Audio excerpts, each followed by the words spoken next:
Desde Mendoza, provincia cuyana de la República Argentina, a 1.300 kilómetros de la capital federal y en el camino a Chile desde la localidad de Punta de Vacas, se lleva a cabo la extraordinaria concentración de la secta religiosa Silo, donde se dice que se reencarnará a Cristo en la persona de Mario Luis Rodríguez.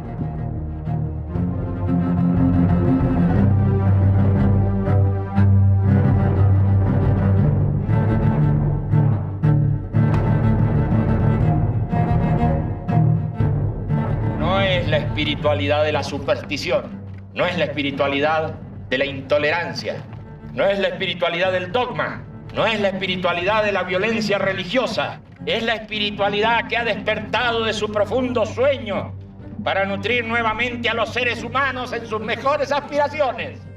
Hay un tema que yo he estado estudiando que se llama la era axial, que son los filósofos, estudiosos que se ponen a estudiar estos siglos, donde surgen los grandes, ¿no? Los poetas, el Buda, las cosas de los hindúes. Y estos mismos estudiosos hablan de que tiene que venir una nueva era. Y ellos lo intuyen, pero lo que pasa es que no saben cómo va a ser, ni quién va a venir, ni cómo. Entonces, claro, si a un tipo de estos le decís, mira, ha venido un señor de Sudamérica, no sé qué, no sé cuánto, y puede ser, no sé qué, mejor si...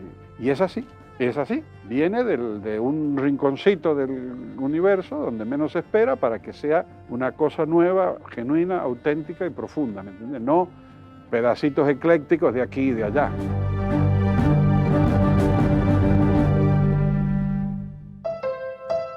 Mario Luis Rodríguez Cobos nació el 6 de enero de 1938, en Godoy Cruz, provincia de Mendoza. Su padre, Rafael Rodríguez, era enólogo y presidente de las bodegas Giol. María Luisa Cobos, su madre, era pianista. ¿Cómo fue su infancia? Normal. ¿Triste? No, afortunada. Durante su infancia, Mario no pronunciaba palabra alguna. Un día, a los 4 años, su voz se desató. Empieza a interesarse en todo tipo de deportes y la contemplación de la naturaleza. A los 8 años se convierte en el primer niño en escalar el Cerro El Plata.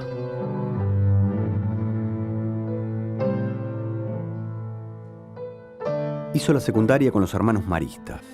Su elevado carisma y una temprana habilidad para movilizar personas lo llevaron a presidir la Acción Católica de la Juventud. Recorrió las villas mendocinas. Intentaba adaptar pasajes del Evangelio a la mísera realidad de los pobladores, pero pronto pudo comprobar que esto no ayudaba. Al terminar su bachillerato recibe 4 distinciones, medalla de religión y trofeos al mejor gimnasta, al mejor ajedrecista y al campeón de pelota. Empezó a arrancar a los 15, 16 años, tenía unas construcciones escritas monumentales, ¿viste? Un chico de 17, 18 años no puede escribir esto.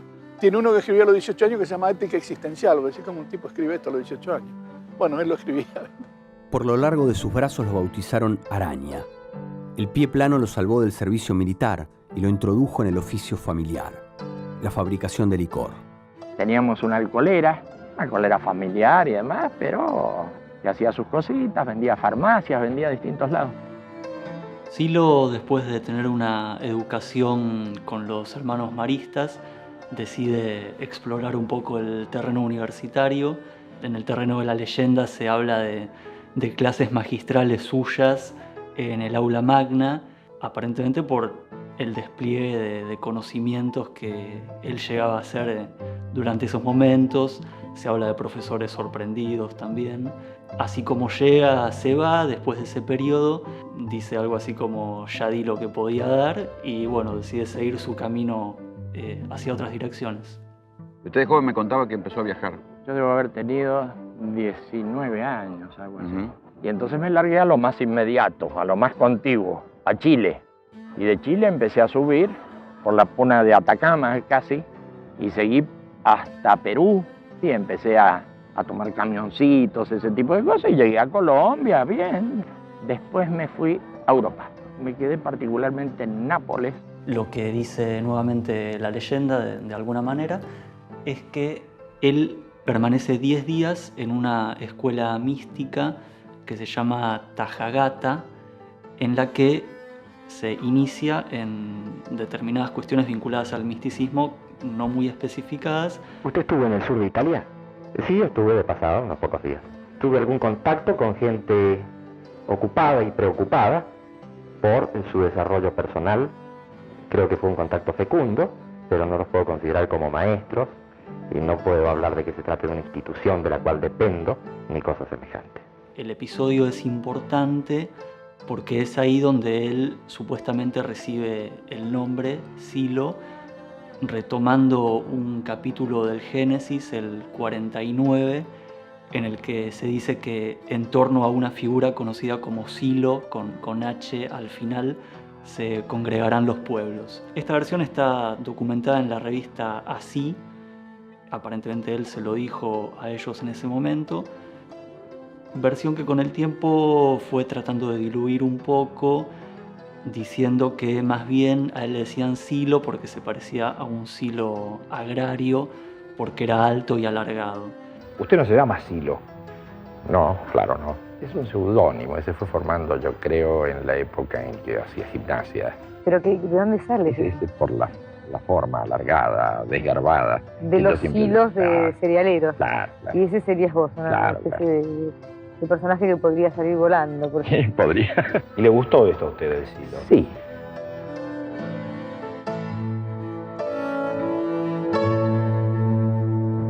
Por primera vez en la historia, una generación de algún modo aparece y se manifiesta. De distintas maneras, pero siempre con una especie de cosa de rebelión. Había un no acuerdo con el mundo que habían pintado.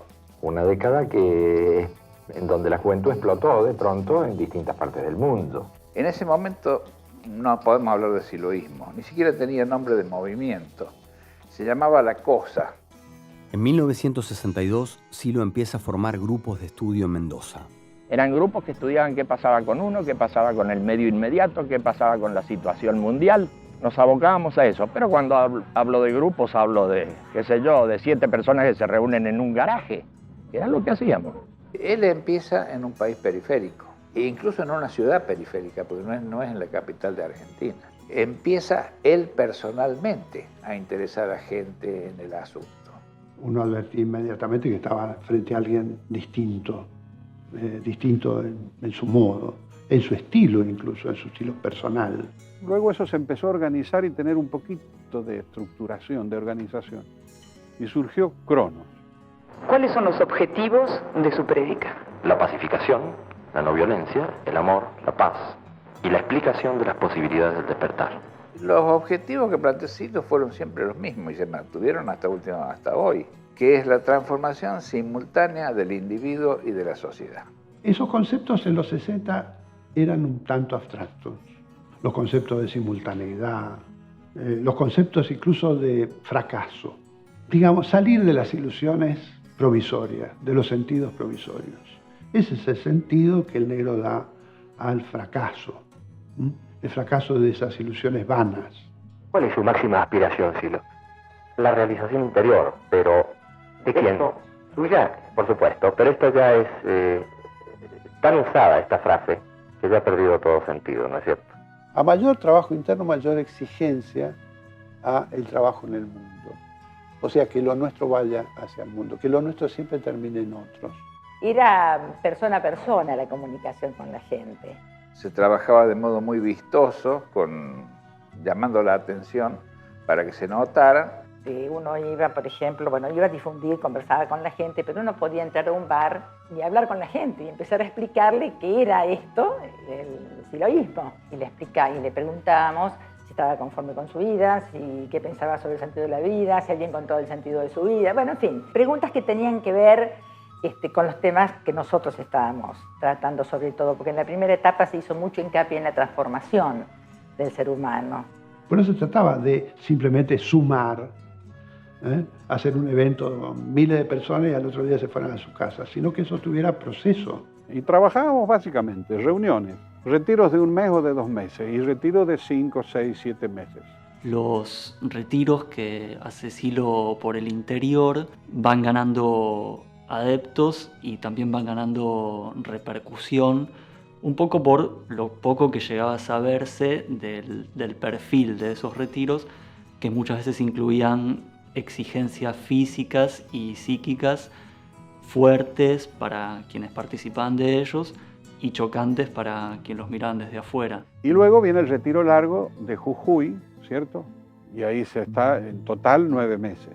Cuando termina ese retiro hay un ataque. La gente ametralló la casa que se había construido en un gesto así casi de barbarie, ¿no? Y dijeron, bueno, hemos sepultado otro grupo indeseable o alguna cosa así.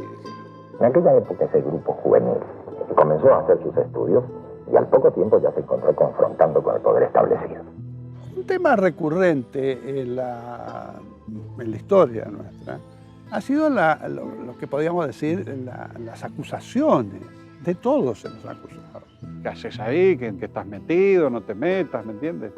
Entonces, eso hoy que es tan débil, como si hubieran tantas opciones interesantes, en aquella época había que contrarrestarlo, ¿no? Y el siloísmo de alguna manera también es una doctrina que derrumba muchas creencias. Entonces eso complica las cosas porque las creencias son algo que están agarradas con cemento armado en la gente. Luego vino la época de Onganía, mucha confrontación, mucha persecución y claro, mucha gente nuestra detenida. La Dirección de Inteligencia de la bonaerense les hace un seguimiento durante 8 años. A raíz de los informes resulta bastante obvio que se les hace un proceso de observación bastante prolongado y eso se filtra a la prensa. Por ejemplo, se dice que no son barbudos quienes participaban de esos retiros, pero que al mismo tiempo estaban en una finca que se parece a la de Boris Karloff. Se juega un poco con lo que se sabía y lo que había que completar desde la ficción. Para los de la izquierda, nosotros éramos como gente de la CIA. Para los de la derecha, imagínate. Había mucha distorsión de lo que se planteaba. No se entendía bien qué es lo que buscábamos y lo que queríamos. Mucha gente adhirió al movimiento. Por supuesto que en aquella época se dijo que eran hippies. Claro, si lo mal visto era el hippismo, eran hippies. El hippismo en realidad nunca participó de nuestras cosas, no lo entendió. En realidad no hemos visto que haya simpatizado mucha gente nunca.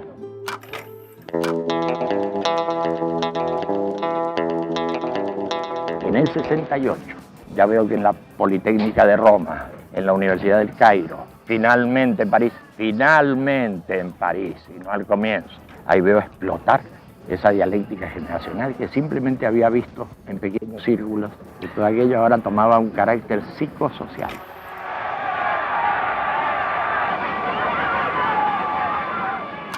¿De qué vivió usted, Silo? Bueno, he sido gerente de una alcoholera hasta el 1 de enero de este año, cuando me retiré a la montaña en Punta de Vaca.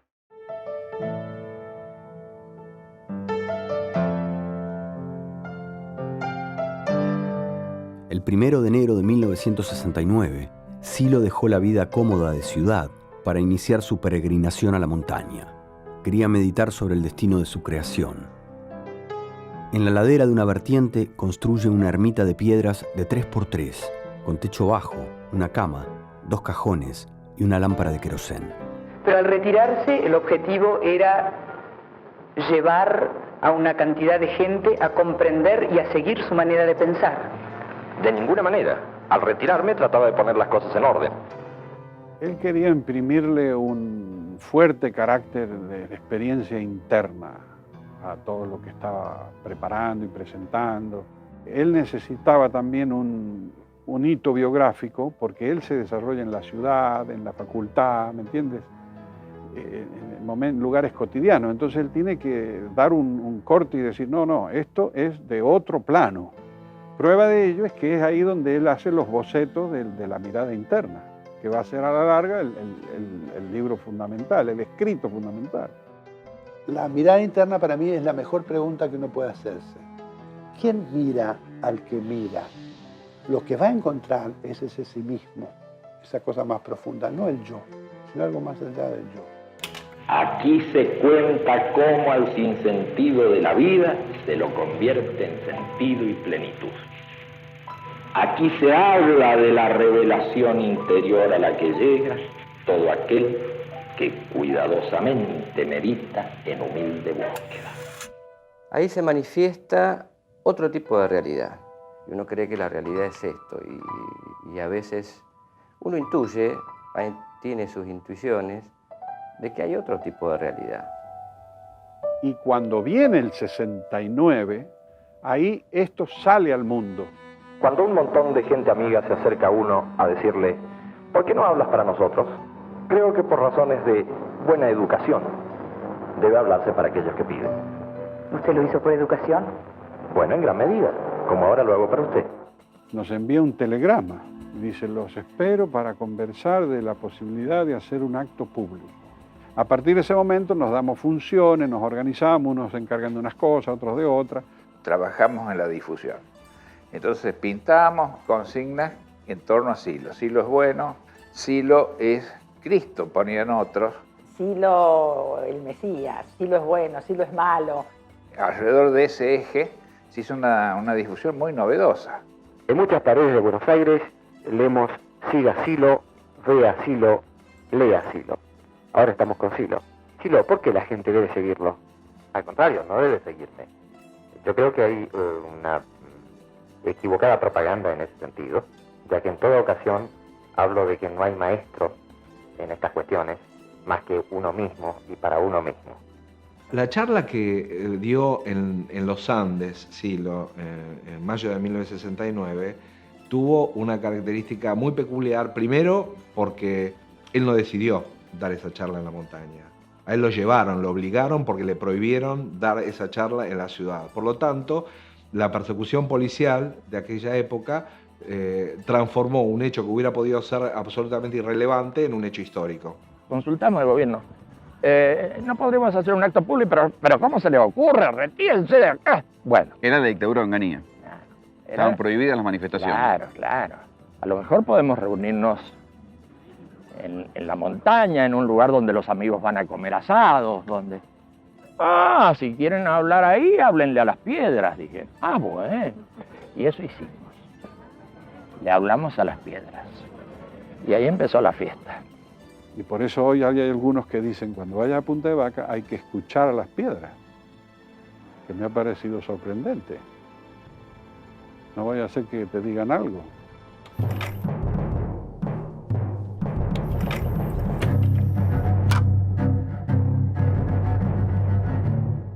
Y has venido a escuchar un hombre de quien se supone se transmite la sabiduría. Has equivocado el camino, porque la sabiduría no se transmite por medio de libros ni de arengas. La sabiduría está en el fondo de tu conciencia como el amor, está en el fondo de tu corazón. Y has venido empujado por los calumniadores y los hipócritas a escuchar a este hombre a fin de que lo que escuchas te sirva luego como argumento en contra de él. Has equivocado el camino, porque este hombre no está aquí para pedirte nada, ni para usarte, porque no te necesita. La arenga se llamó La curación del sufrimiento. Silo planteó que el dolor es físico y depende del avance de la ciencia, de la justicia, de la organización social. Y el sufrimiento es mental, y es posible superarlo llevando una vida coherente, sin contradicciones. Ese tipo de sufrimiento, que es un sufrimiento estrictamente de tu mente, retrocede frente a la fe, frente a la alegría de vivir, frente al amor. La arenga también abarcó temas como el sentido de la vida, el deseo y el placer, y la violencia. No creas que hablo de violencia, refiriéndome solamente al hecho armado de la guerra, es de violencia física. Hay una violencia económica, hay además una violencia racial, hay una violencia religiosa. Este mundo está por estallar. El discurso del 4 de mayo de 1969 también fue un discurso político. El contenido de ese discurso era esencialmente revolucionario en un sentido claramente político, porque hablaba de cosas que pasaron inmediatamente después, como el Cordobazo. Y eso no aparecía reflejado en la prensa de la época. Hermano mío, cumple con mandatos simples. Lleva la paz en ti y llévala a los demás. Considerado por algunos como el fenómeno religioso, místico o político más insólito de este tiempo, ¿Quién es Silo? Es un mendocino de 31 años que predica la no violencia, y en torno de su pensamiento se han nucleado 80.000 jóvenes de toda América. Los grupos siloístas se están organizando en el movimiento de liberación interior para difundir un nuevo estado de conciencia. Su objetivo inmediato es que los hombres y mujeres tomen conciencia de las limitaciones a las que están sometidos, propagando la doctrina del despertar, de la no violencia y de la hermandad. Hoy recordamos a esa charla que dio en los Andes como el sermón de la montaña, tiene una intención claramente peyorativa, ¿no? Porque se quería en ese momento instalar la imagen del gurú loco, ¿no? No, de un tipo que tenía ideas acerca de la transformación humana diferentes de las que predominaban en aquel momento. La prensa era muy agresiva, muy torpe y muy absurda. ¿Por qué permitió que se lo presentara a la sociedad argentina como el Mesías? Yo creo que se ha intentado perjudicarnos con esa imagen. Publicitariamente hablando, no parece que fuera una imagen muy positiva.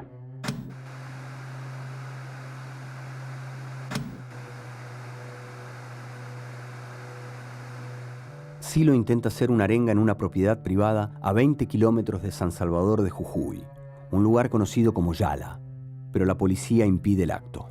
¿Silo, usted se considera un fracasado? En gran medida, sí. ¿Por qué? Entre otras cosas, porque no puedo llevar adelante la prédica que me he propuesto, merced al tipo de prohibiciones públicas que todos conocemos. Y después se impidieron las distintas presentaciones que Silo intentó en Córdoba, en un barrio obrero, el barrio de Yapeyú.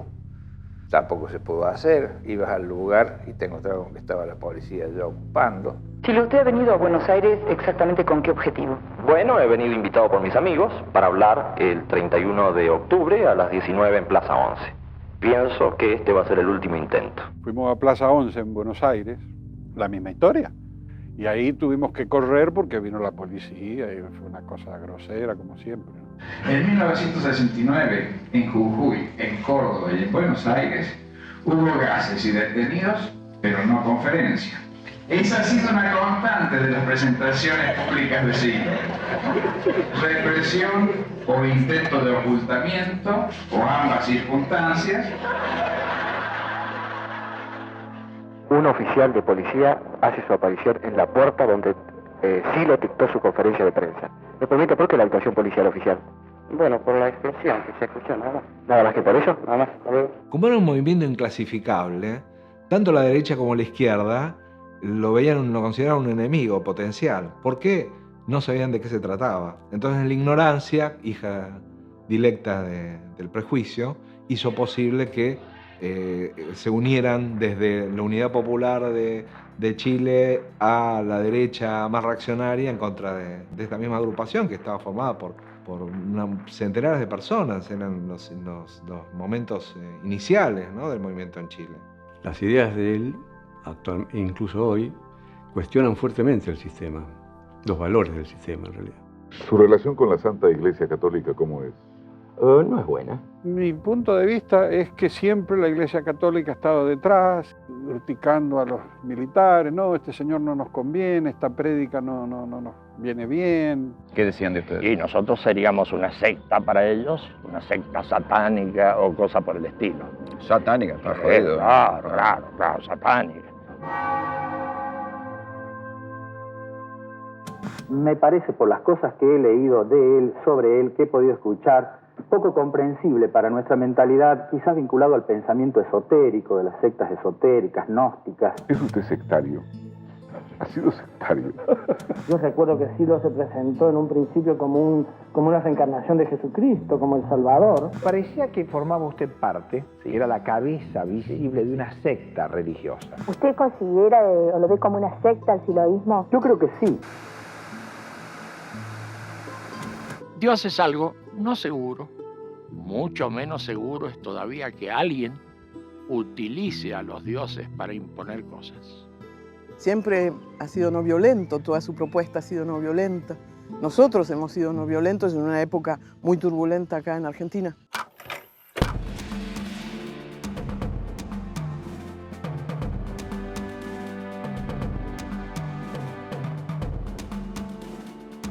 Y yo recuerdo un primer movimiento político que este hombre formó en la década del 70, creo que se llamaba Poder Joven. Sí, sí. Queda raro hablar del Poder Joven a esta edad, ¿no? Pero podemos decir que nosotros somos la línea fundadora del Poder Joven. Cuando se hablaba de revolución, se hablaba de un concepto más amplio de revolución, de una revolución interna, social, cultural, psíquica. Es decir, la revolución triple, la revolución política, cultural y psicológica. En 1971 hicimos un partido, Cronos, y que fue rechazado por la justicia electoral. Que en algún momento se habló de que atentábamos contra el ser nacional, ser con mayúscula. El ser nacional, y nosotros mirábamos. Bueno, eso se le dijeron a todo el mundo. Claro, nosotros buscábamos cuál era el ser nacional. Era un problema para nosotros poder saber en qué estábamos. Espero que todos seamos capaces de escribir una página más para señalar que Chile tiene su propia voluntad creadora y su noble decisión de hacer cada vez más grande la patria.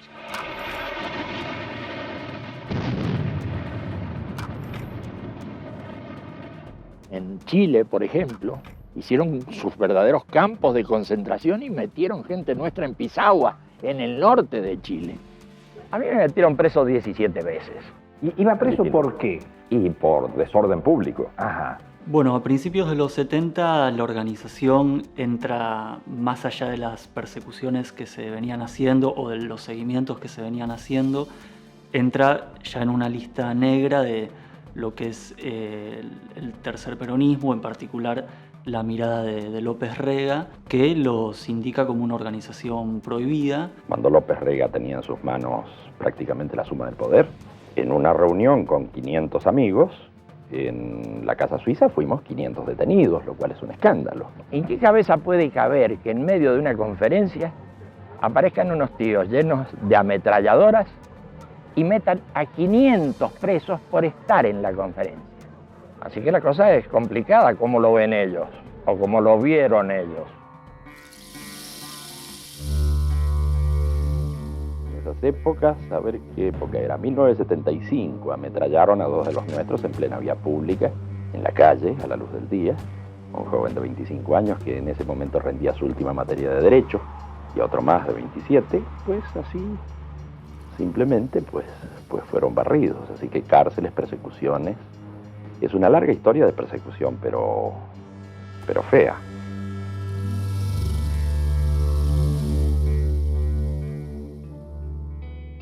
A veces he captado un pensamiento lejano.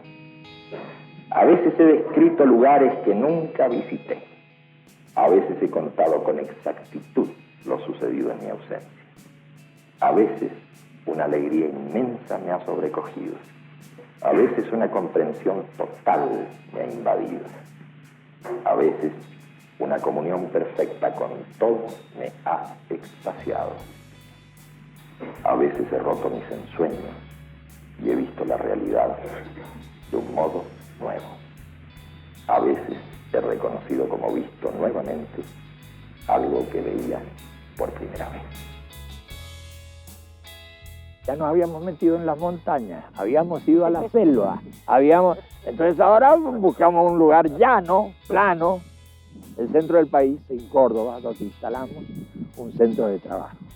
En una casa, en un lugar muy particular, llamado Sal si puedes, se hizo un retiro que también hizo de algún modo historia. Allí por primera vez se habló de lo que eran las disciplinas y los oficios. Y eso terminó al final, después de los trabajos, terminó también mal.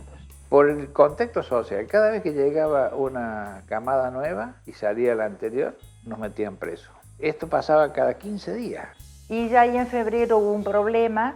Los sindicalistas entraron en la época de las 3 Hayas, el año 75, amenazaron con armas, ataron, incluso privaron de la libertad a 2 compañeros que se habían demorado en irse. Una señal importante para decir esto ya no puede continuar por motivos externos.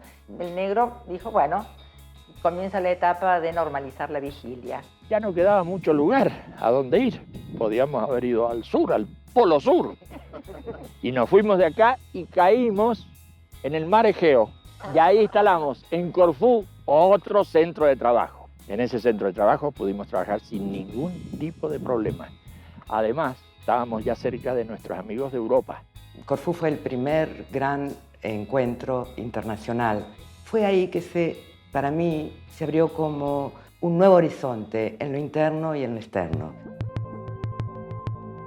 En Europa ya estábamos trabajando mucho más intensamente porque necesitábamos contar con aparaterío adecuado para esas investigaciones. Eran las investigaciones del fenómeno paranormal. Pues y ahí es donde por primera vez sí lo desarrolla el tema de la psicología trascendental. Según nos explicaba él, de alguna manera el hombre está dormido porque sus ensueños le van cubriendo la realidad. Entonces lo que se va haciendo con el siloísmo es descubrir esos ensueños para ver en cuánto influyen en mí y me impiden ver la verdadera realidad. Fenómenos muy controvertidos como la sensación, la percepción, los sueños, la hipnosis, los estados alterados de conciencia, etc., recibían una explicación coherente y elegante. Y empezamos a estudiar la imagen. Ahí se desarrolla la teoría de la imagen. Y eso es una teoría psicológica compleja que hoy unos pocos ya están incorporando al ámbito de lo oficial en materia de psicología. Construye, por así decir, esta herramienta de su psicología desde las funciones básicas de la vida, como lo plantea él en Psicología 1, hasta el contacto con lo profundo en Psicología 4. Se fija un momento de maduración de la doctrina siloísta clave. Es como si dijéramos que hay un antes y un después de ese punto de partida con el estudio de psicología. Después, en el 76, se resumen los trabajos de escuela en Canarias, lo que se llamó Canarias. Cerramos este momento de la escuela de estudio porque vamos a hacer una acción muy fuerte hacia el medio. Las dictaduras militares ya estaban instaladas en toda América.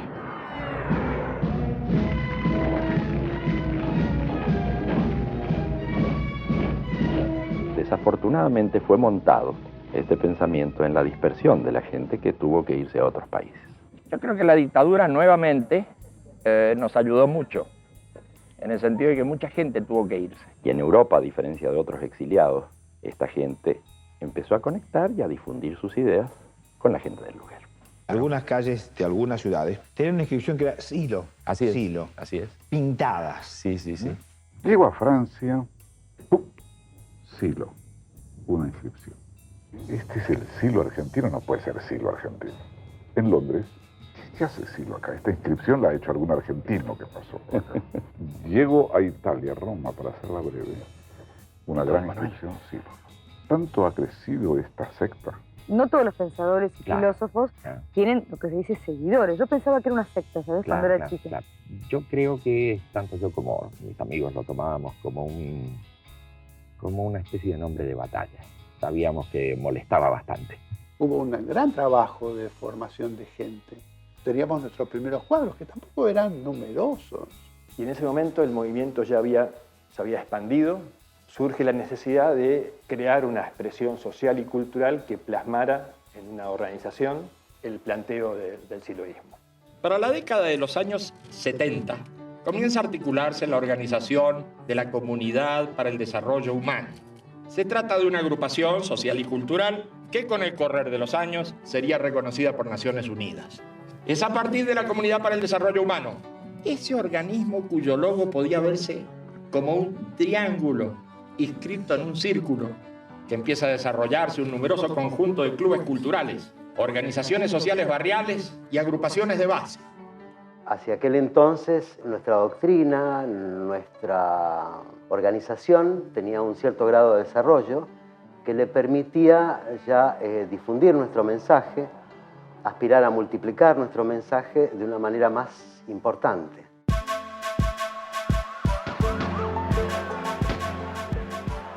Ya se advertía, por lo menos para nosotros, se advertía muy claramente los indicadores de una desestructuración creciente. Se iban disgregando valores, referencias, antiguos valores y referencias que hasta ese momento eran indiscutidos. A partir de ese momento se veía claramente cómo todo ese armado se iba resquebrajando. Surge la necesidad de dar a nuestro mensaje otro alcance, un alcance todavía más mundial, más internacional. Empezamos a movernos con ese asunto de la misión del 80. Toda una gira por Europa, por Estados Unidos, por el Asia, por Latinoamérica.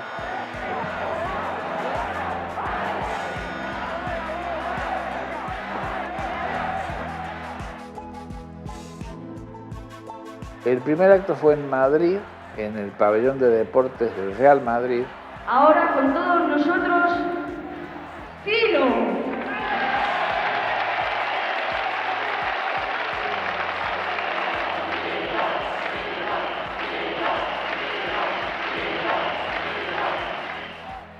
Hay mucha gente que pregunta, ¿por qué ustedes hacen lo que hacen? Lo hacemos como supremo acto moral. Nuestra moral se basa en este principio. Trata a los demás como quieres que te traten.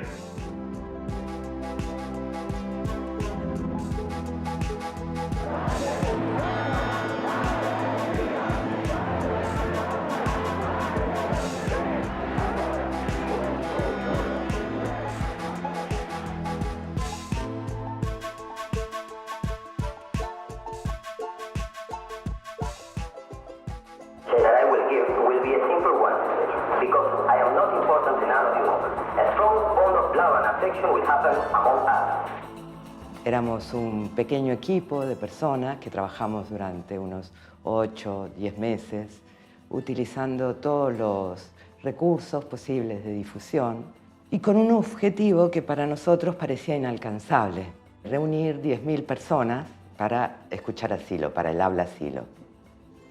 Y bueno, llegó el 1 de noviembre, que era el acto, y había un ciclón ese día, fuera de estación en Bombay, y con vientos huracanados, alerta meteorológico. Luego, durante el día, empezó a amainar el viento y a la tarde empezaron a llegar las personas, los invitados, los convocados. Cuando vimos la oleada, el mar de gente que iba llegando al evento, o sea, para mí fue impresionante. Se reunieron más de 12.000 personas en la playa de Chowpatty Beach a escuchar a Silo.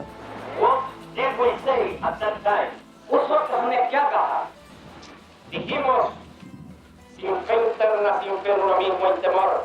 El temor produce sufrimiento, el sufrimiento produce violencia, la violencia produce destrucción. Overcome destruction. Fue impactante, impactante. El trato de la gente hacia él, reconocerlo guía y maestro. Es muy extraño que una persona de una civilización aparentemente tan diferente tenga esa capacidad de llegada o haya tenido esa capacidad de llegada con el pueblo de India. Desde el comienzo mismo es como si se hubiesen conocido desde siempre y se reconocen uno en el otro y así ha seguido, sea con la presencia física de Silo o sin la presencia física de Silo. Hermoso, en todo sentido. ¿Usted es un hombre de fortuna? Nunca he estado mal. ¿Casó con mujer de fortuna? Además. Además, esto le facilitó tener oportunidades de desplegar su pensamiento, de tener una cierta tranquilidad. Lo ayudó para su educación y autoeducación. Sin duda. Silo expandía su mensaje por el mundo, pero Mario Rodríguez también tenía una vida privada. Mientras estallaba el fenómeno Silo, Mario se casó con la mendocina Luisa Cremaschi, su novia desde hacía 10 años, primera figura en el ballet de Santiago de Chile, que había heredado de su familia varios campos vitivinícolas. Mario fue padre a los 41 años. Sus hijos, Alejandro y Federico, crecieron con el consejo de hacer de sus vidas lo que quisieran y desarrollarse lo más posible. En 1986, la familia abandonó la agricultura. Compraron departamentos y una playa de estacionamiento. Una economía media alta, sin apremios ni lujos. Y desde las tranquilas calles de Chacras de Coria, este pensador perseguido y desconocido se preparaba para un inesperado reconocimiento. Antes del esfuerzo de la perestroika ya estábamos en contacto con algunos académicos soviéticos de la época que constituían en parte el campo de la disidencia. Y Gorbachov encarnó eso en gran medida. Mikhail Gorbachov escribió el libro Humanismo y Nuevo Pensamiento, donde comparaba sus ideas con las de Silo. La relación entre Silo y Gorbachov se puede calificar de amistosa, de mucho respeto mutuo. Quisiera que me contaras, antes de terminar nuestra reunión, sobre tu viaje próximo ahora a Rusia. Ocurre que me han invitado de la Academia de Ciencias de Moscú a dar una conferencia acerca de mi pensamiento, de mi punto de vista. Yo les dije, feliz de la vida, pero sin mucha exigencia, porque el tema es difícil y yo vengo del campo.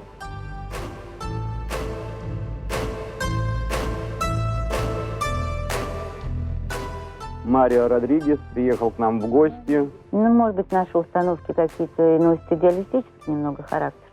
En octubre de 1993, la Academia de Ciencias de Moscú otorgó a Silo un doctorado honoris causa por sus aportes en el campo de la sociología.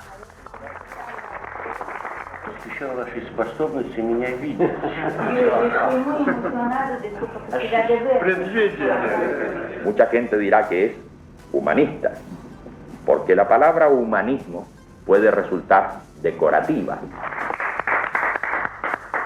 ¿Te interesó o resulta un poquito pesada? Gracias, señor.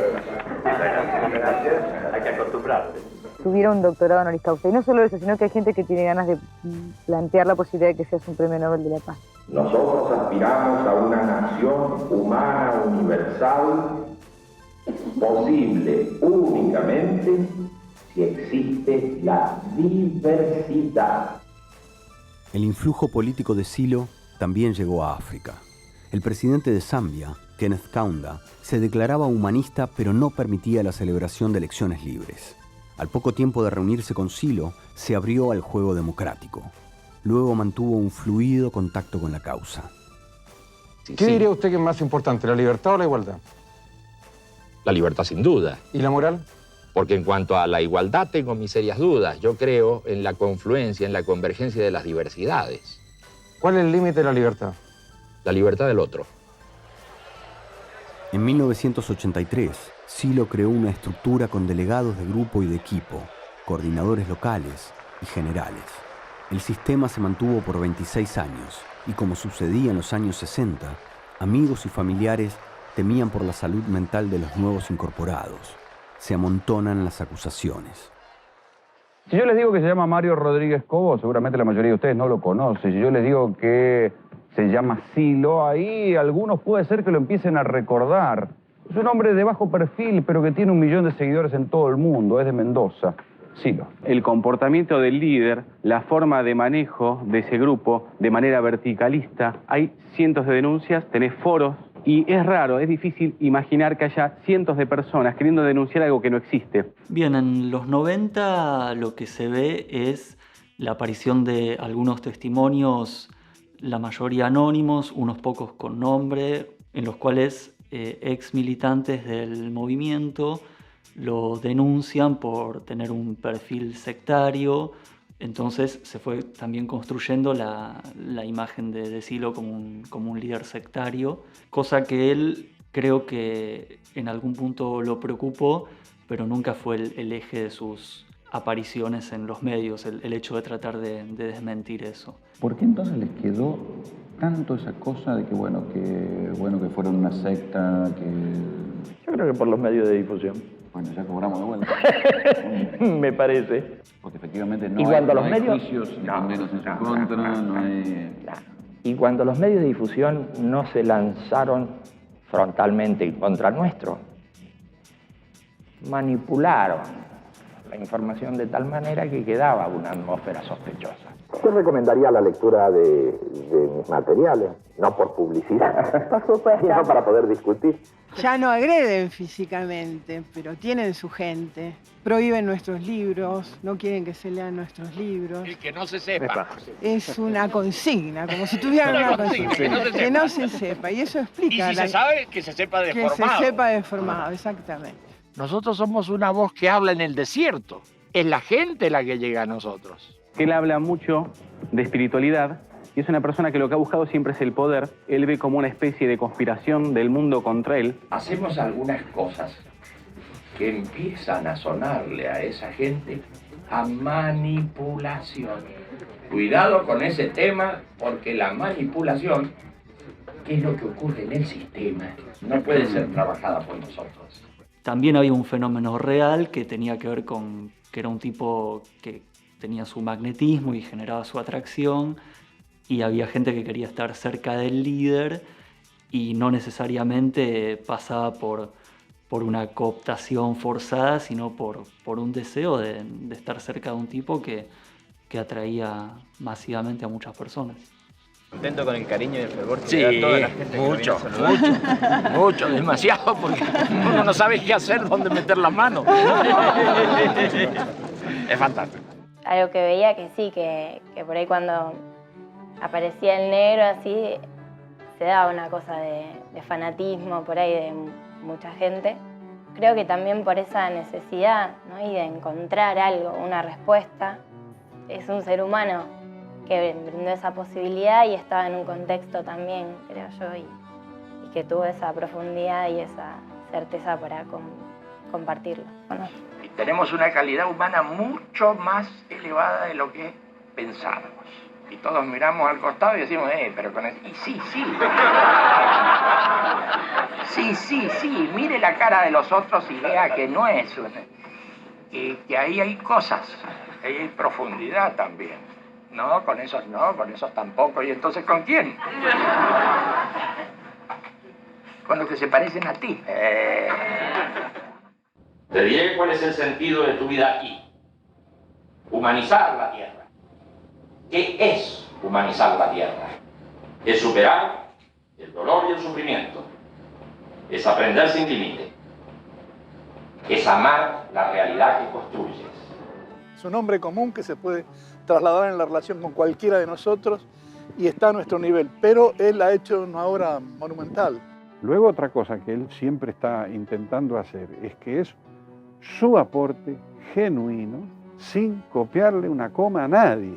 Sí hace referencia a algún escritor, a algún pensador, porque hay hilos, ¿no es cierto?, de tal época filosófica, de tal, pero el aporte, la parte sustantiva que él agrega, que él propone, lo hace él. Todo lo que plasmó en su obra, él lo vivía, era eso.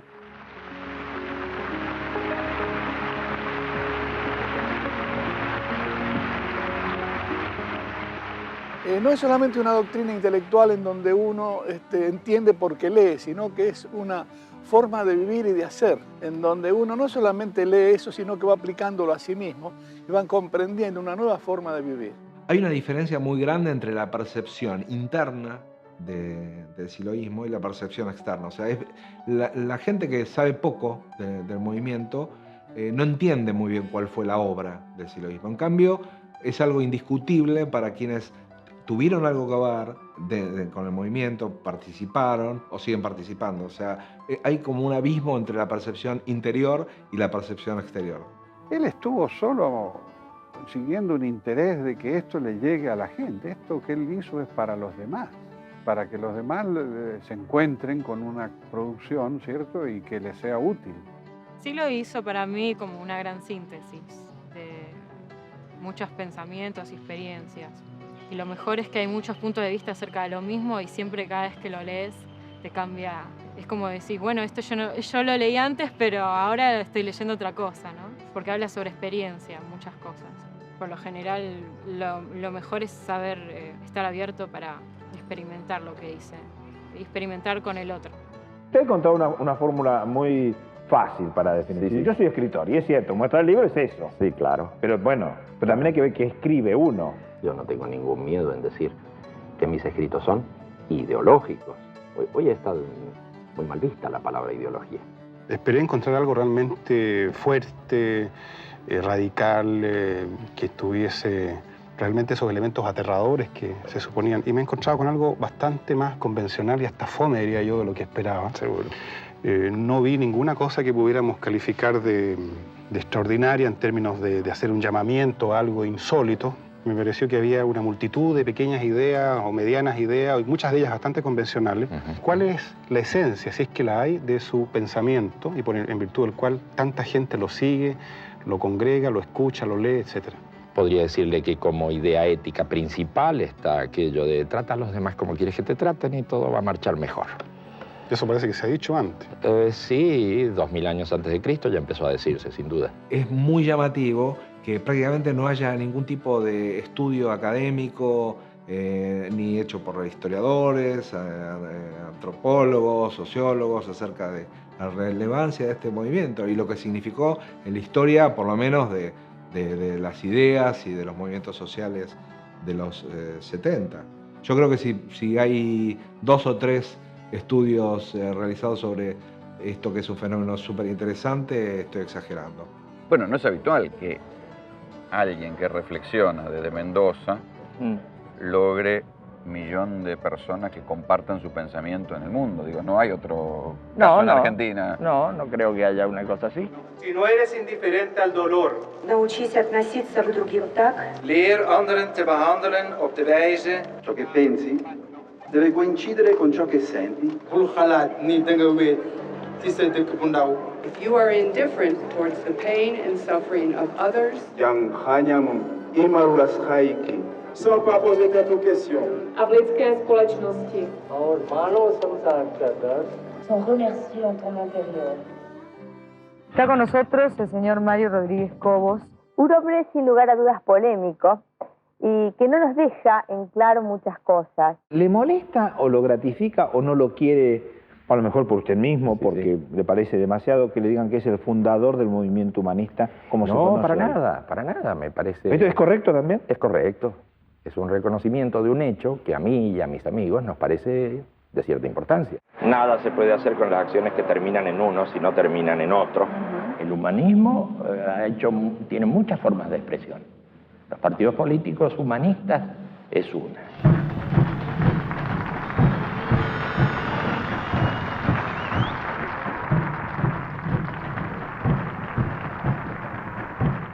Hay una campaña de la Comunidad para el Desarrollo Humano, juntando firmas, 1 millón de firmas para que se promulgue la ley del servicio militar optativo. Entonces obtuvimos 1.200.000 firmas, en definitiva, las presentamos a la prensa. Y fue como el antecedente de la formación, de la creación del Partido Humanista.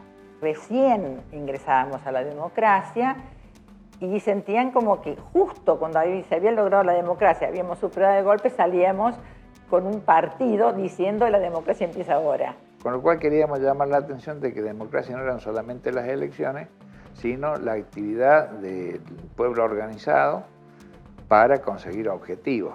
Todo el desarrollo del armado del Partido Humanista es para terminar con el poder del hombre sobre el hombre, para terminar contra todo monopolio organizativo, contra todo control, sea privado o estatal, para que el poder realmente esté en manos de las personas. Es una propuesta coherente, porque seguimos siendo como movimiento antisistema y utilizamos el partido. No alcanzo a entender cuál es el proyecto de sociedad que esta gente se propone. Realmente es una cosa que para mí está en el ámbito de lo misterioso que se da en política, ¿no? Cuando aparece el PH, los partidos políticos reaccionaron muy mal. Poca experiencia de vida democrática. Se dijo que, bueno, que algunos decían que éramos un partido armado por la CIA, otros que éramos un disfraz del comunismo. Desde sus orígenes, Silo consideró que el enemigo, el imperialismo, eran los cerdos. Y los cerdos perduraron porque en los 80 fueron parte de una campaña muy visible contra el Fondo Monetario Internacional, en donde veíamos a unos chanchitos muy bien dibujados, en donde el Partido Humanista de esa manera expresaba su repudio, ¿no?, al Fondo Monetario Internacional. Esta nación humana universal tiende a desarrollarse pese a la uniformidad que han pretendido establecer los imperios en sus momentos de máxima expansión. En vivo y en directo nos ubicamos con otro de nuestros móviles, el móvil 15, desde Callao al Cine, allí Juan Pablo Guerri. Adelante. Va a hablar quien es el líder de este partido monista, quien lo fundara hace 30 años en Mendoza, conocido como Silo Mario Luis Rodríguez Cobo. Silo hará entrega del libro naranja. Nos consideramos constructores de un fenómeno político-social absolutamente nuevo. Hay un principio muy simple que tenemos los humanistas, que es cuando tratas a los demás como quieres que te traten, te liberas. Y puede sonar muy simple esa frase, pero no es usual que se use en los ámbitos políticos. Lo que más importa es que tengas sensibilidad, ¿no? Porque de expertos estamos llenos, pero de sensibilidad pocos.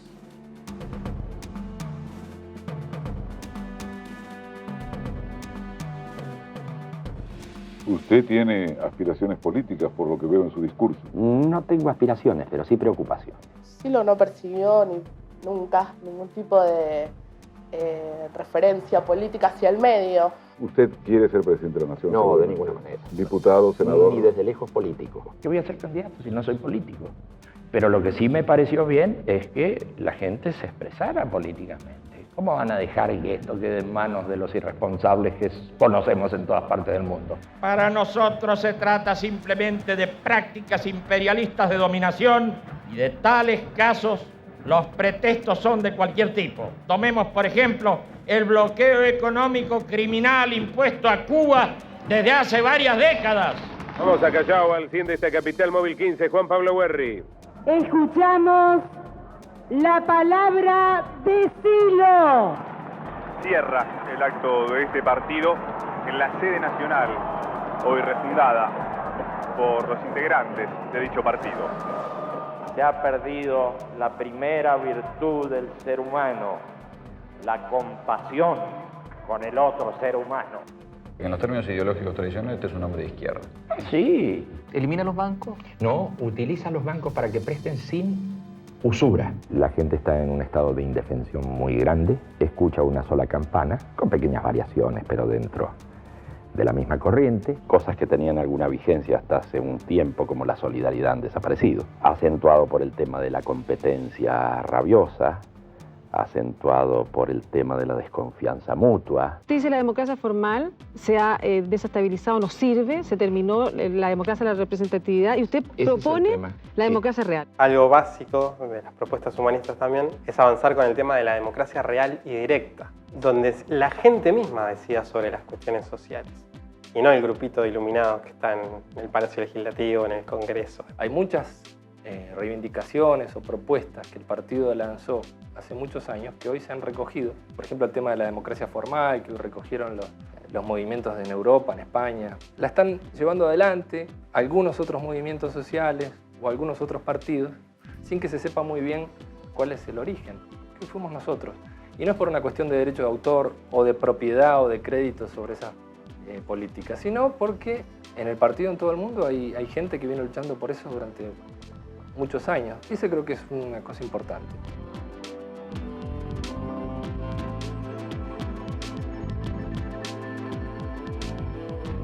Han pasado los años, han pasado casi 30 años, y Silo sigue reuniendo gente alrededor de él, sigue siendo un líder y se ha transformado casi en un mito. Seguidores de Silo provenientes de distintas partes del mundo se encontraron en Punta de Vacas y recordaron el 4 de mayo de 1969. Con este tema regresamos después de la pausa. El carismático intelectual convocó a más de 1.500 personas de todas partes del mundo. Su pensamiento generó adeptos en más de 60 países. De muchos de esos lugares llegaron al mismo lugar de reunión de hace 3 décadas para rendirle homenaje a su maestro. Aquí estamos de nuevo. Y en esta situación que nos toca vivir, reconocemos el triunfo provisorio de la cultura del antihumanismo y declaramos el fracaso de nuestros ideales que no se han podido cumplir. En mi caso enseguida interpreté que realmente no habíamos logrado lo que queríamos lograr. Usar la palabra fracaso es lo menos convocante y lo menos publicitario que uno puede imaginar. ¿Cómo decir? Lo menos seductor. Nosotros somos fracasados. Ah, muy bien. Eso no lo vamos a escuchar. Pero los triunfadores de hoy no tienen asegurado el futuro, porque una nueva espiritualidad comienza a expresarse en todo el mundo. Fracasó nuestro ideal, pero también estaba dando la pauta de que este sistema así no podía seguir por mucho tiempo más. Si hoy tenemos que declarar nuestro fracaso, también tenemos que anunciar a una nueva civilización que está naciendo, la primera civilización planetaria de la historia humana.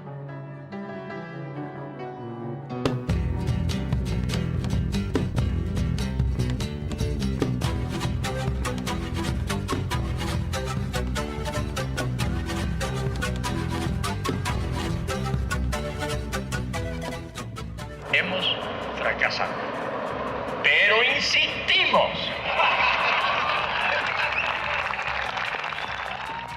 Hemos fracasado, pero insistimos. Y bueno, ahí abre el futuro de vuelta, pero en general no creo que lo haya cerrado antes, sino que era un momento de proceso. Un pequeño proyecto que no había resultado y que se seguía adelante con el proceso mayor. Fracasamos, el objetivo, pero el resultado no es lo más importante. Lo que es importante es lo que hacemos. Ahora lo vamos a hacer realmente si lo sentimos. Hemos fracasado y seguiremos fracasando. Una y mil veces. Porque montamos en alas de un pájaro llamado intento, que vuela sobre las frustraciones, las debilidades y las pequeñeces.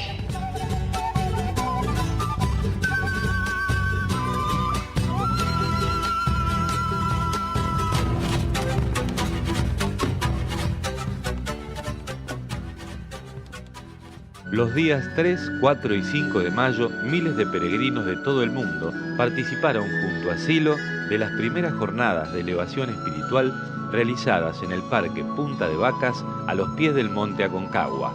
Durante estas jornadas se realizaron encuentros, peregrinaciones, ceremonias de elevación espiritual y Silo habló a los asistentes. Hemos peregrinado a este paraje desolado buscando la fuerza que alimente nuestra vida, buscando alegría en el hacer y buscando la paz mental necesaria para progresar en este mundo alterado y violento. Y así fuimos pasando de lugar en lugar, saltando como pulgas de lugar en lugar, porque no había otra. Y se empezaron con construcciones más estables, a las cuales hemos llamado parques, salas, salitas. Poco a poco se fueron erigiendo en distintos puntos esas construcciones más definitivas.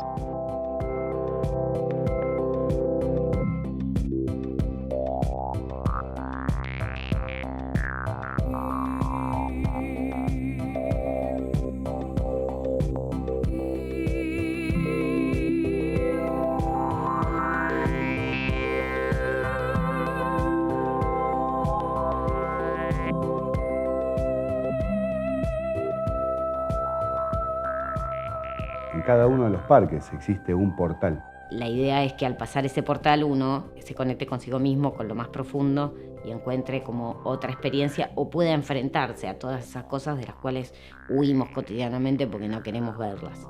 Después está la fuente, que es de origen hindú, que es el Jyotirlinga, que es la unión de lo femenino y lo masculino, no solamente desde el punto de vista sexual, sino en sus características esenciales, espirituales. Y por supuesto el monolito, ¿no? Con su izaje, su posicionamiento, su verticalización, su plataforma. Simboliza la conexión entre el cielo y la tierra. Luego está la sala, lo que sería el ámbito de meditación, que tiene 4 puertas, totalmente vacía por dentro, que es el lugar de meditación, el lugar donde se hacen también ceremonias. Los parques son espacios muy particulares. Son espacios de reflexión, de estudio, que se van conectando alrededor del mundo.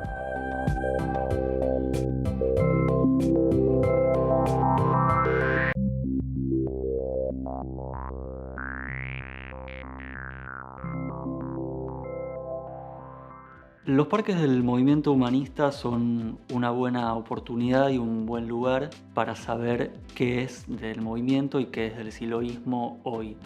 En un rincón puede haber una ceremonia de casamiento, en otro puede haber una ceremonia de pedidos, de deseos que tienen que ver con lo personal, con lo laboral, etc. Y bueno, evidentemente un lugar en donde la gente va a reafirmar su fe en el movimiento, a pasar un buen momento y también a organizarse de acuerdo a los próximos pasos a dar en lo que es el siloísmo y en lo que es el movimiento humanista. Aspiramos a que los parques de estudio y reflexión se conviertan en faros de la humanidad. Llega mucha gente por ahí con mucha perturbación. Entonces se da una recomposición psicológica también. Y en medio de este mundo cada vez más violento, cada vez más inhumano, esa violencia se va a ir acelerando y en algún momento la gente va a necesitar tomar contacto con otra cosa. Si la sociedad sigue teniendo como principal valor el dinero y la materialidad y el individualismo, grandes capas de la población van a ir sintiendo cada vez más un vacío en su interior. Entonces va a ser necesario que haya lugares donde la gente pueda ir a reconducir su vida. Cuando el sistema caiga, los parques van a aparecer como esos lugares para algunos será un refugio, para otros será un lugar de reparación interna y para las nuevas generaciones un lugar donde empiecen a formarse en otros valores.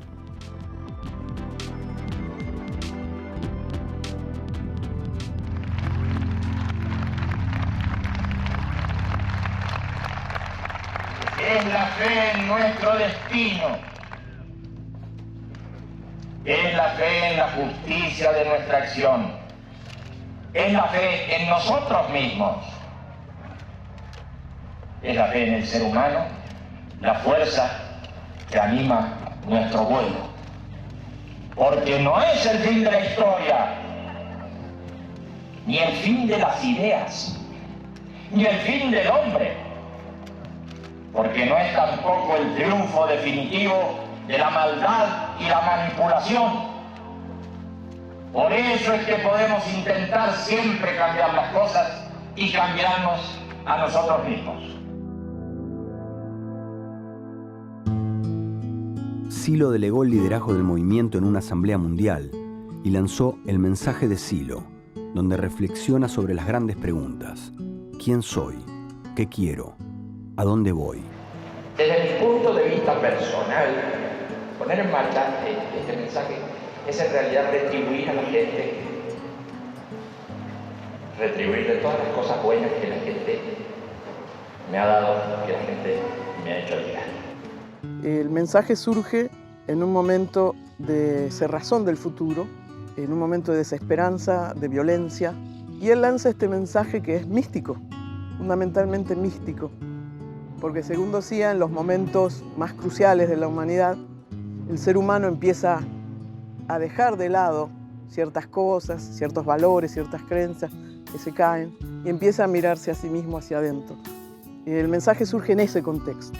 A mi forma de ver, lo que el mensaje de Silo expresa es algo evolutivo. Me parece que Silo trata de decirnos que hay que evolucionar y que lo que estuvo haciendo a lo largo de toda su vida fue tratar de transmitir, viendo la diversidad de las personas y de las culturas, encontrar la forma que le encaje a todos para ir hacia la misma dirección, esto de evolucionar. Me parece que Silo lo que vino a decir en su mensaje es que es hora de encontrar ese fuego también para evolucionar, pero interno.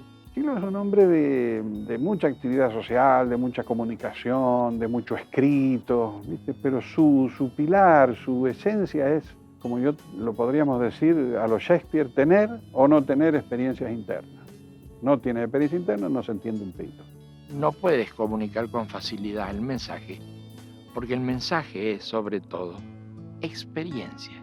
Pero ¿cómo explicas una experiencia que el otro no ha tenido? Las experiencias, sobre todo las experiencias que nos interesan tanto, que son las experiencias de cambio. Ese tipo de experiencias que se dan como en otro espacio, esas que todos hemos tenido y que no solemos tener en cuenta, que nos olvidamos de ellas, son experiencias muy reveladoras en las que nosotros profundizamos. El buen conocimiento lleva a la reconciliación. El buen conocimiento lleva también a descifrar lo sagrado en la profundidad de la conciencia.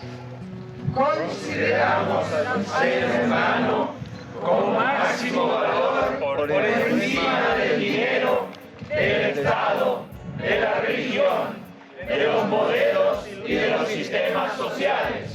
Impulsamos la libertad de pensamiento. Propiciamos la igualdad de derechos y la igualdad de oportunidades para todos los seres humanos. Reclamamos para nosotros el derecho a proclamar nuestra espiritualidad y creencia en la inmortalidad y lo sagrado. ¿Y entonces quién soy?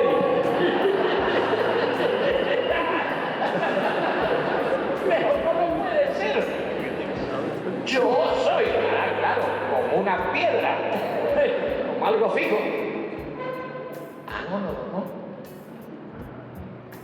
Eso me enseña muchas cosas, me crea problemas, es cierto, pero también me enseña muchas cosas. Él a alguien le dijo en algún momento dado, dice, no he dejado pasar un día de mi vida sin hacer trabajo interno. Y uno cree que lo tenía servido por su manera de ser. No, él desde chico empieza. Un mensaje muy breve, muy pequeñito, con un librito muy chiquito también, que habla del camino, que habla de, qué sé yo, la vida cotidiana. Ese es el librito que nosotros pasamos y le decimos a la gente, medite este librito, fíjese si en este librito están las cosas que a usted le resuenan como cosas importantes en su vida. Es raro para la gente, digamos, ¿no? O se juntan en un local, es como bastante divertido como lo plantean. Pero sí planteando el tema de si es una religión, si no es una religión, eso es religioso como algo peyorativo, digamos, ¿no? El negro lo definió el mensaje como, el mensaje es una especie de espiritualidad que no sabemos qué es. Perfecto, entonces ya tenemos problema para todos lados porque generalmente se trata de encasillar. Bueno, esto es un libro, esto es un no sé qué, y esto es algo vaporoso que resuena en el corazón, digamos. El mensaje como propuesta, ¿no? Sería para mí como una búsqueda, ¿no? Hacia lo interno y hacia las posibilidades del ser humano, que son muchísimas y que recién creo que estamos tomando contacto con eso, recién. Es bueno para vos y es bueno para la humanidad y estás aportando al mundo. Eso es lo importante. Para mí, ¿no? Después, si es una religión, si es una secta, carajo. Que digan lo que digan y está bien. Nosotros somos muy ceremoniales. ¿Tienen rituales? No sé si exactamente rituales, pero ceremonias. Ceremonias como en la vida civil. En la vida civil hay ceremonias para todo. Ceremonias laicas. Pero la gente no lo reconoce. La gente no reconoce que se casa por ceremonias, que iza la bandera con una ceremonia. Es mi complemento. Yo soy su complemento. Y juntos vamos a lograr pasar a la otra dimensión. Hacemos ceremonias de bienestar. Por ejemplo, cuénteme. Para que la gente se sienta bien. Pedimos para aquellos que se sientan mal, para que se sientan bien. Entonces uno empieza a revisar. Eso me suena pastor evangelista, ¿eh? Sí, bueno. Un pedido. ¿A quién le hacemos nosotros pedidos? ¿A un Dios? No. El pedido para nosotros es un mecanismo. Es algo que existe desde muy antiguo en la cabeza humana. Mi mente está inquieta. Mi corazón sobresaltado. Mi corazón sobresaltado. Mi cuerpo tenso. Afloja. Mi cuerpo, mi corazón y mi mente.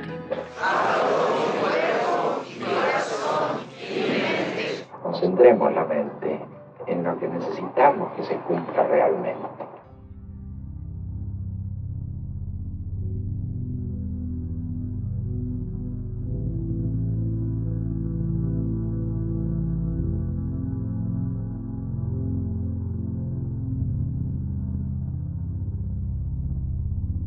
Para todos, paz, fuerza y alegría. Paz, fuerza y alegría.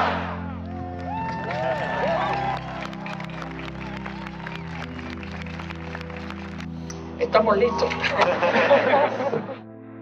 Todo dependerá de que la gente lo tome en sus manos, si lo ponga en marcha o no lo tome en sus manos, y estará bien.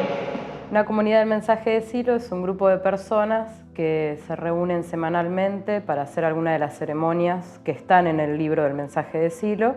Siempre tratando de intercambiar desde la experiencia, porque la experiencia siempre es válida. Las teorías uno discute, siempre puede justificar cualquier cosa. Si no hay una cierta atmósfera entre la gente, y eso tampoco se puede reglamentar, tiene que haber buena atmósfera. Entonces algunos hacen una experiencia linda, otros regular, y otros dicen, ¿y para qué he venido acá? 30 kilómetros. Bueno. Es de libre interpretación, es de libre organización, y los seres humanos no estamos muy acostumbrados a la libertad. Es difícil ser libre, es muy complicado. Aspiramos que nuestra vida no sea una cosa chata, movida por lo inmediato, por lo que vemos, sino que tenga una dimensión espiritual. Para mí es una posibilidad de tomar contacto con otros espacios y de compartir con otros eso también. Y eso es liberador. Y creo que eso es lo que la gente está buscando cada vez más. Está buscando afecto y sentido. ¿Qué sentido tiene la vida? ¿Qué sentido tiene estar acá, en este mundo, en este plano?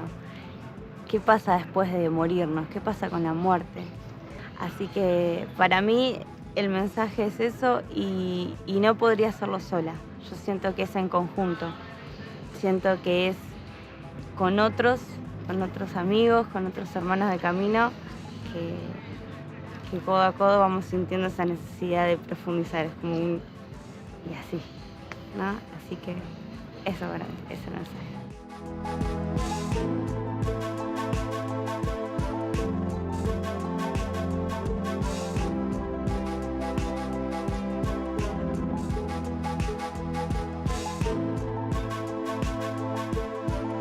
Muy bien, ¿qué otras cosas hemos hecho? En los años 70 Silo abrió lo que denominó la escuela, desarrollando las 4 disciplinas, 4 vías de acceso a lo profundo. La experiencia tuvo que interrumpirse por el clima social y político de la región. En el 2002 Silo empieza a formar un pequeño grupo de maestros en las disciplinas, desarrollando herramientas para llegar a la profundidad de la conciencia, llegar a eso que uno intuye o experimenta, el mundo interior del ser humano. En 2008 las puertas de la escuela se abren y se organizan camadas de iniciados, y se pone en marcha un método revolucionario. No hay maestros ni discípulos, todos avanzan en conjunto mediante el intercambio y la paridad. Simultáneamente con los trabajos de la escuela, empieza a proyectarse una marcha mundial por la paz y la no violencia. ¿Cómo vamos a hacer una marcha mundial? En el año 2006 se hizo una campaña mundial por el desarme. Hicimos un videíto pequeño de 30 segundos. Nos faltaron los bien pensantes que dijeron, ¿y por qué se hace eso si está fuera de moda? Al otro día explotó el lío con Corea.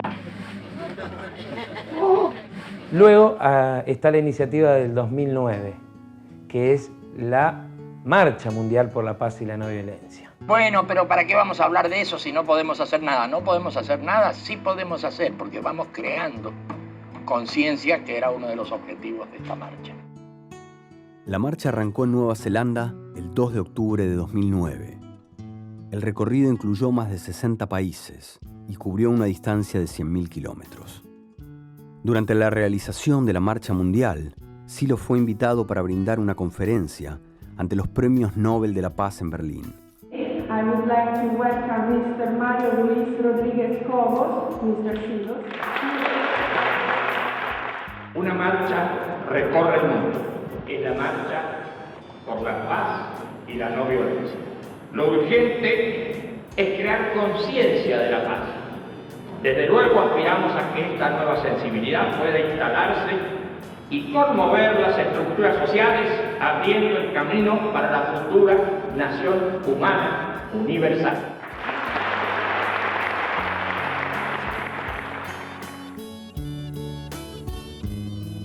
La última aparición pública de Silo fue el 2 de enero de 2010 en Punta de Vacas, al realizarse el cierre de la Marcha Mundial. Comentó en ese momento Ustedes son los protagonistas y deben seguir marchando. ¿A los 56 años ya comienza a pensar en la muerte o todavía no? Siempre he pensado en la muerte. Sí. Yo creo que en general hay muchas cosas que hacen que la gente eluda la mirada de la muerte para hacer cosas. A él le parecía muy interesante el tema de la muerte y que no había que ocultarlo, había que hablarlo. En general a él le interesaba mucho hablar del tema de la muerte porque lo veía interesante a la hora de hacer cosas y nos llevaba a la búsqueda del sentido, ¿no? Declaro ante ustedes mi inconmovible fe y mi certeza de experiencia respecto a que la muerte no detiene el futuro, a que la muerte, por lo contrario, modifica el estado provisorio de nuestra existencia para lanzarla bienaventuradamente hacia la trascendencia inmortal. Jugamos más bien al proceso, al futuro, porque en breve tiempo parto yo. Todo es muy ilusorio y todos marchamos rapidito hacia la muerte. Y si todo termina con la muerte, no hay sentido en la vida, a menos que usted encuentre otras posibilidades. ¿Por qué tanta censura? ¿Por qué tanta autocensura? Ya se acabó el racionalismo del siglo XIX y XX. La gente debería ponerse a explorar esos nuevos caminos. Hay una anécdota concreta de que 2 años antes, hablando de esos temas, como dando a entender que quizás en un tiempo más él se fuera de este mundo, o como decía él, de este espacio, de este tiempo. Pero bueno, esas cosas que uno dice, bueno, lo dirá por decir. Él nos venía avisando, pero uno se distraía absolutamente de esos momentos en los que él hablaba de la muerte, que nos iba a tocar a todos. Y... La guadaña pasa. Claro. Se veía su cuerpo deteriorándose por el problema de salud que tenía, pero la misma cabeza lúcida que había orientado a nuestro movimiento durante 4 décadas era exactamente la misma. No había nada mermado, digamos, en su capacidad, en su sabiduría, en su visión del mundo, en su modo, digamos, de llevar el proceso de orientación. Por eso quizás nos produjo tanto shock su partida, porque por un lado la veíamos venir, pero por otro lado decíamos, no puede ser que una persona que está tan lúcida esté a punto de partir de este mundo, ¿no? Yo quisiera, amigos, transmitir la certeza de la inmortalidad. Pero ¿cómo podría lo mortal generar algo inmortal? Tal vez deberíamos preguntarnos sobre ¿cómo es posible que lo inmortal genere la ilusión de la mortalidad? ¿Cómo sigue esta película? ¿Es que usted termina para siempre? ¿O es que algo continúa en usted? Usted quisiera tener respuestas sobre eso antes de partir, porque partir es seguro que va a partir.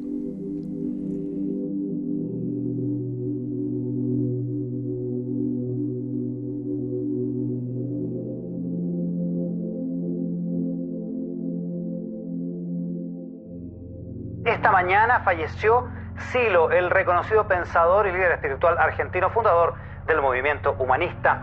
Mario Luis Rodríguez Cobo murió a los 72 años en su casa de Chagras de Coria, muy cerca de Mendoza, su ciudad natal. Estaba acompañado por su familia y sus amigos y sufría una grave enfermedad. Había rechazado someterse a diálisis a pesar de esa dolencia. De mi obra no creo que sobreviva nada, porque... ¿Y qué rescata lo más importante, por lo menos? Yo creo que la obra misma es un pretexto de comunicación con la gente.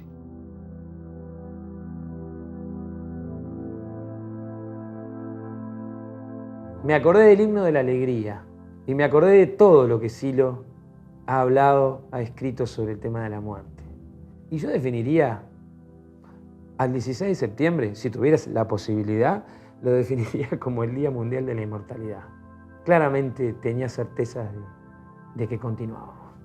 Yo he ido ya un par de veces, que te parecerá un poco supersticioso, a un café que lo solíamos encontrar y resulta que te quedás ahí esperando y efectivamente no viene, ni vendrá. Se va el negro de este mundo, se genera su ausencia, porque el negro, el amigo, el de carne y hueso, el mendocino, no está más. Empieza a nacer aquella cosa que se puede definir como una imagen, si se quiere, de un guía. Ya empieza a sentirse como una imagen mitológica. Nace Silo. Es extraordinario. Señores, muy agradecido.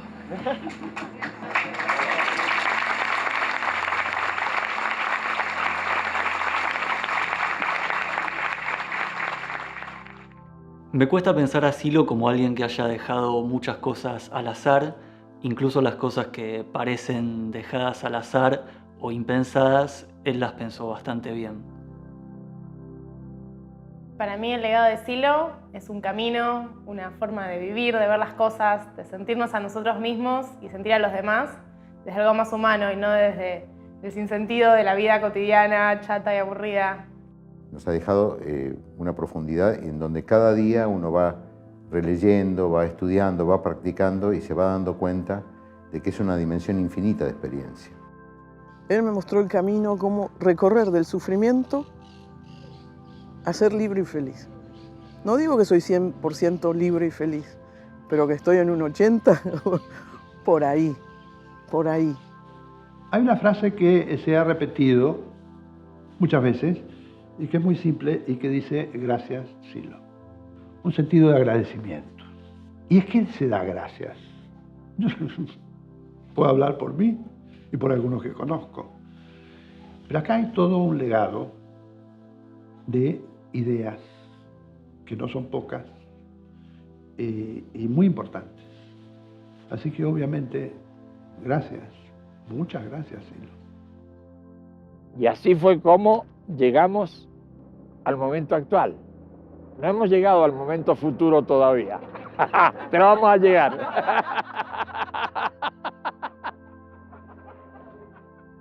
¿Qué es Silo? ¿Quién es Silo? Claro. ¿Y quién es Silo?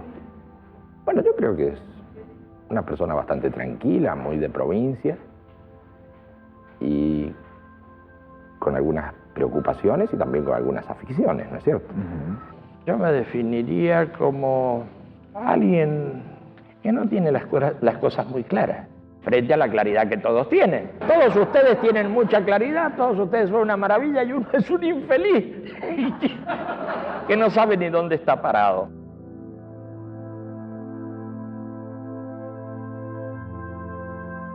Para mí fue un amigo, un guía espiritual, un trabajador incansable. Él sigue siendo, ¿no?, muchas cosas. Muy querido, por cierto.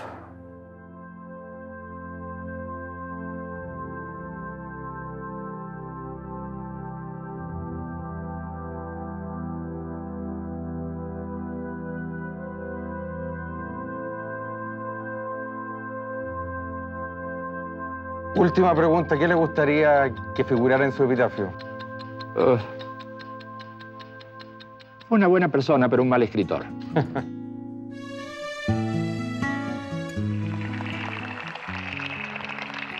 Estamos al fin de un periodo histórico oscuro y ya nada será igual que antes.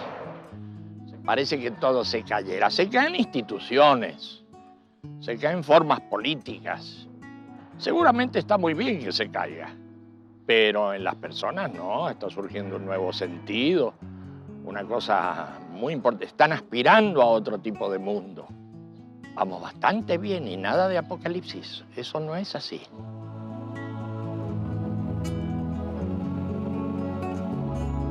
Abrigamos una gran esperanza hacia el futuro. Creemos que está cambiando el mundo muy rápidamente y sobre todo que está cambiando la conciencia de la gente. Vamos a vivir a pesar de los fundamentalismos, a pesar del irracionalismo, a pesar del fascismo. Por primera vez estamos en condiciones de cambiar el ritmo de los acontecimientos.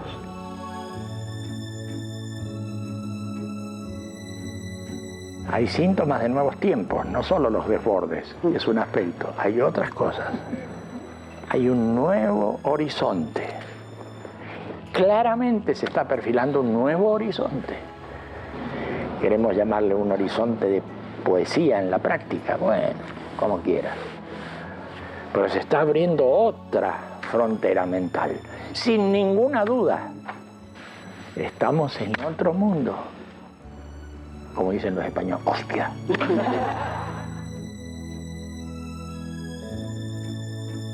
Yo quisiera compartir con todos esta certeza profunda que dice: lo sagrado está en nosotros. Creo que algo muy bueno ocurrirá cuando los seres humanos se encuentran el sentido, tantas veces perdido y tantas veces reencontrado en los recodos de la historia. Para todos, paz, fuerza y alegría. También para ti, paz, fuerza y alegría.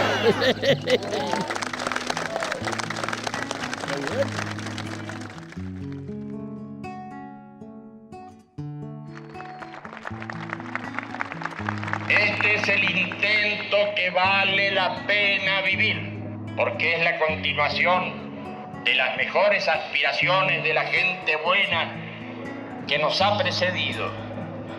Es el intento que vale la pena vivir, porque es el antecedente de las futuras generaciones que transformará al mundo.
terminó el acto, quiere decir eso.